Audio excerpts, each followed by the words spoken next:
Hi guys, so today I'm challenging myself to just sit in front of the camera and talk about literally anything. So I don't want to plan it out too much, I just want to kind of wing it.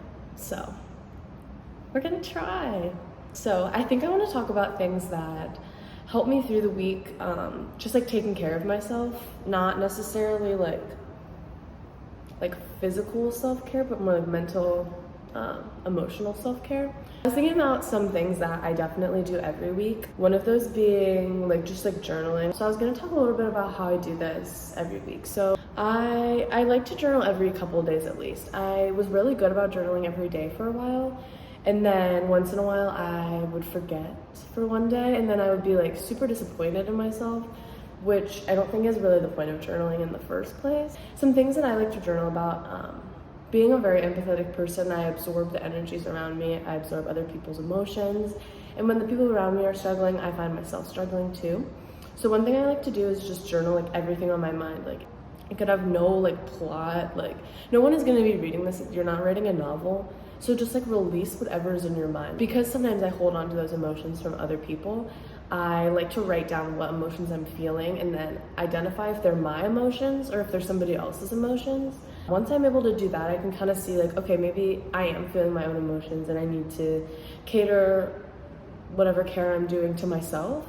And then if I'm like, oh, well, maybe I'm kind of just internalizing other people's emotions, I can take the time to remind myself that I don't have to hold on to that and I can release it. So starting with that is normally a big thing for me, deciding what is my emotions, what are other people's emotions, and then filtering them out, because you can only hold on to yourself. You can only truly take care of yourself. So you have to do that or else nobody else will.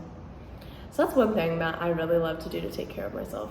Another thing I do when I struggle with this is visualizing other people as being outside of a personal bubble. And this is kind of funny, and realizing saying this out loud is kind of silly, but it helps me to imagine that there's a literal bubble around me.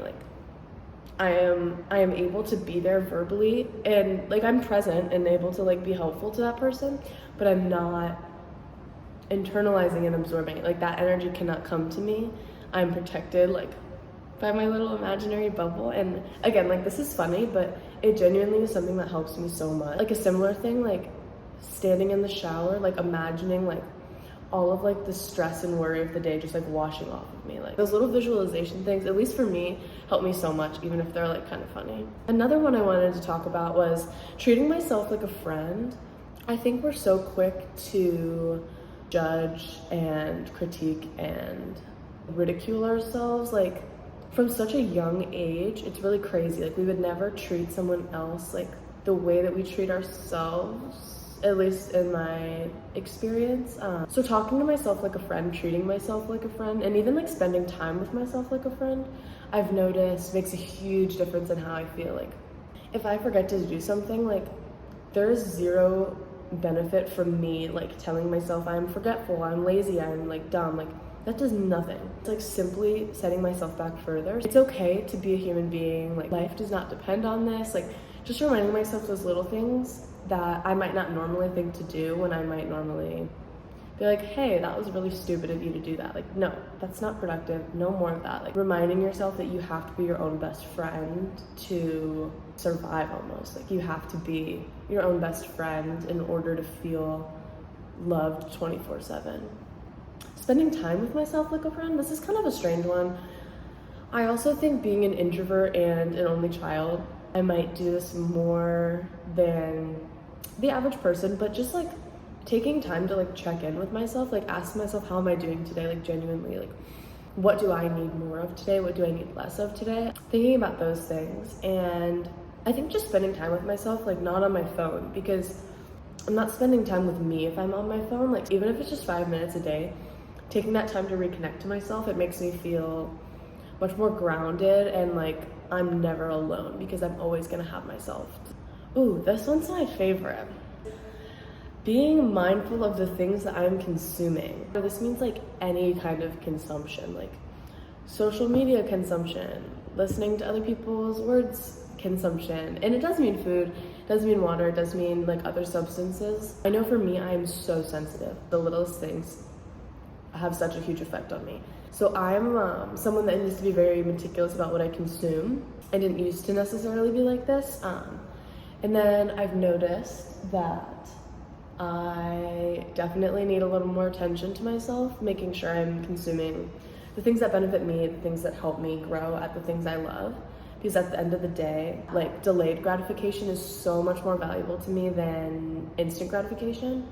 You would never not fill up your tank of gas in your car because you like thought it could just like run without gas. You have to take care of yourself like you are a machine. You are a living thing that needs input to create output. You have to monitor what you consume and make sure that what you're consuming is going to lead you to the outcome that you want. So if you're consuming and consuming and consuming and never creating, you're gonna feel empty. Like, if you're only putting things in and in and in but not pressing anything out, like there's no producing and creating, like you're gonna feel like an overload of other people's information and energy. Like, there has to be a balance between like, I'm putting in this so that I can create this. And it doesn't have to be like, I'm gonna invent a new product. Like, I'm inputting like love into myself so that I can output being a good friend to other people. I'm inputting more sleep instead of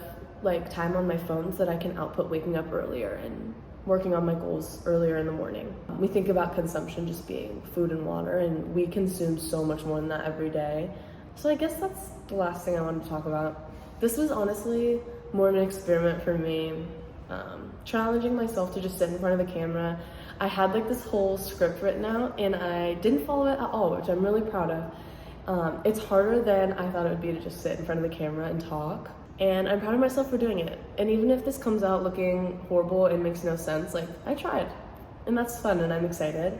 It's fun for me, and that is my biggest priority. It's just that it's fun and new and exciting, and everything is growth that we do. Nothing is not a learning experience. So thank you. If you made it this far, you are amazing.